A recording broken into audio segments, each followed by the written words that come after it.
सत्ता, रस्सी और नेतृत्व का भ्रम।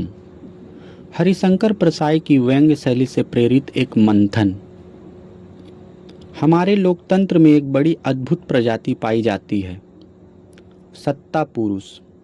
यह प्रजाति सत्ता में रहते हुए स्वयं को इतिहास का सबसे बड़ा नेता, जनता का सबसे बड़ा हितैषी और कानून से भी ऊपर की कोई दिव्य शक्ति समझने लगती है।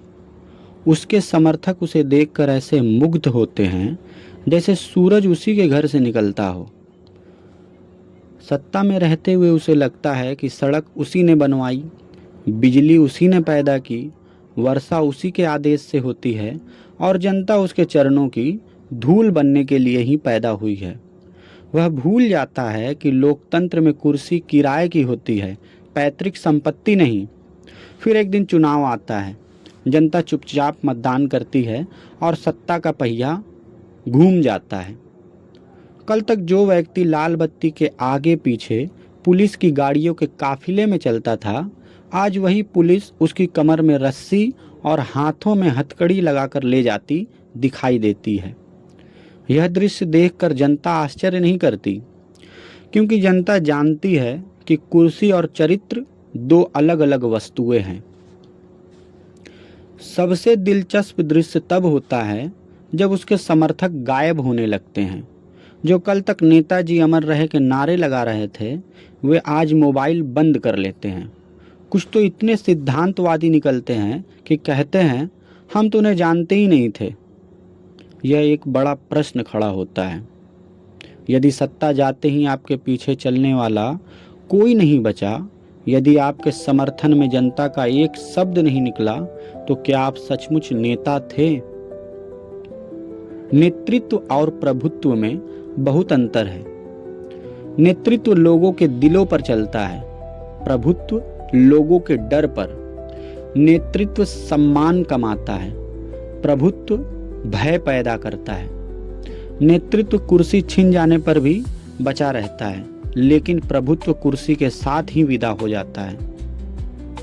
आज अनेक नेता यह भ्रम पाल बैठे हैं कि उनके पीछे भीड़ उनके व्यक्तित्व के कारण है, जबकि सच्चाई यह होती है कि भीड़ अक्सर सत्ता के आसपास जमा होती है, व्यक्ति के आसपास नहीं। मधुमक्खियां फूल पर आती है, सूखे डंठल पर नहीं। हरिशंकर प्रसाई होते तो शायद लिखते कि हमारे देश में कुछ नेताओं की लोकप्रियता सरकारी गाड़ी के डीजल की तरह होती है। टंकी भरी है तो गाड़ी दौड़ती है, डीजल खत्म हुआ नहीं कि इंजन खामोश। उन्हें लगता है कि जनता उनके विचारों से प्रेम करती है, जबकि जनता अक्सर उनकी कुर्सी से प्रभावित होती है।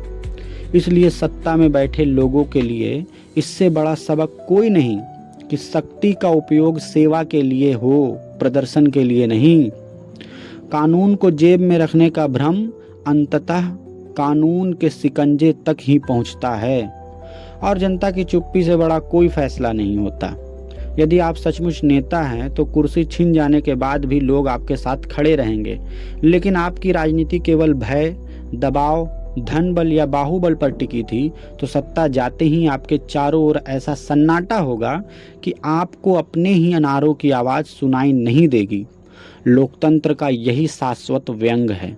कुर्सी पर बैठकर स्वयं को सम्राट समझने वाला व्यक्ति अक्सर यह भूल जाता है कि कुर्सी जनता की है, वह स्वयं नहीं, और जनता जब चाहे सम्राट को फिर साधारण नागरिक बना देती है। तबरेज आलम यानी इमरान अली की आवाज़ में यह छोटी सी प्रस्तुति। जय हिंद, जय भारत।